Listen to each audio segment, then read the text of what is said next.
السلام علیکم ورحمت الله وبرکاته. ایماندارو خویندرونو، خبره د حساب ده.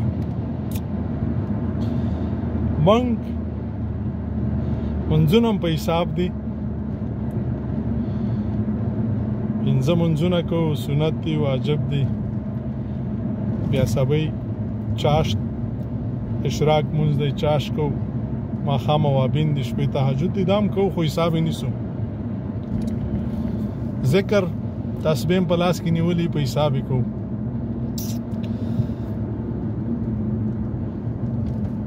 زکات په حساب ورکوو، په سلو کې 2.5. همدغسې په غالۍ کې، همدغسې سرسایه حساب یې نیسو چې څو بچي لرو، کورنۍ م څومره ده. صدقې ورکوو، حساب یې نیسو، شمارو. یا چې چاته م یو څو روپۍ ورکړي، حساب هم نیولی، 10 کاله راته یادي. ولې دا ورکړي دی؟ الله په نوم دا ورکړي. ښه خبره د حساب ده. تاسو څه فکر کوئ؟ خدای پاک چې موږ او تاسو ته ژوند راکړی دی، او بیا دا فزیکي د خپل بدن ته وګوره، هر څه جوړ راکړي دي. عقل یې راکړی دی، شعور یې راکړی دی، نظر یې راکړی دی. په دې پوزې باندې ښه او بد بوی، په دې ژبې او په دې دننه د اورې او غاښونو کې ښه او مزېدار او بد او ترخه او خواږه، یخ او ګرم خوندونه، سترګې په دې باندې ښایسته او د الله دا ټول کائنات ګورو.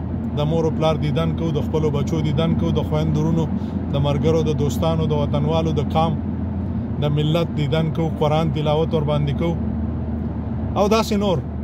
خبره د حساب ده. نو کله چې منګه ذکر، عبادات، تلاوت سکل مدرې ځلې ختم کړی دی، او اوس خو منګ اورو چې په پاکستان کې خصوصا خلکو بوجې پیدا کړي، او په بوجیو کې نه پوهېږم د هندوانو دي که د کدوانو که د کجورو زړې دي، هغه هم په شمار. را به شو موضوع ته چې کله موږ او تاسې په خدای باندې شمار کوو، آیا د خدای دا نعمتونه شمار کړي دي؟ نو که خبره د شمار شي، بیا به سره شمارئ، خدای پاک به در سره شمارئ. او که نه په شمار نه وي، نو بیا بې شماره خرج کوئ. هغه څه چې خدای درکړي بې شماره خرج کوئ. که غواړئ د خپلې بندګۍ او د خپل د ژوند مقصد لاسته راوړئ، جنتونه نه. پوهېږم زما دغه سر خراب شوی دی. سبحان الله جنت، الحمدلله جنت، الله اکبر جنت، د قرآن ختم جنت. ته پیدا څه شي دپاره؟ خدای را لېږلی څه شي دپاره؟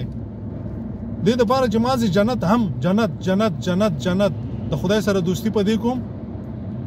خدای خو ته را لېږلی هم دې ته باید وایي کې، کمرې کچوې باید وایي کې. دا چې خدای بیا هر څه کوي، هغه د خدای کار دی.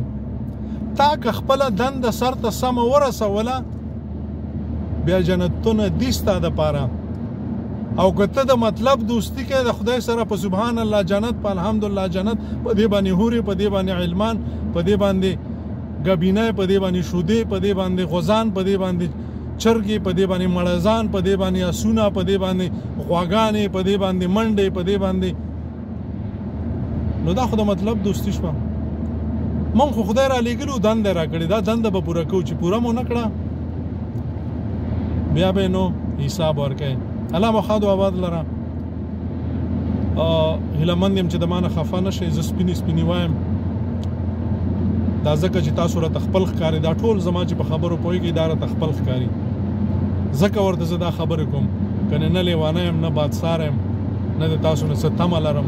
هیڅ تمه د هیڅ چا نه لرم، د یو شي نه، د واه واه نه، د هو هو نه، د پیسو نه، د سلام، د یو شي نه.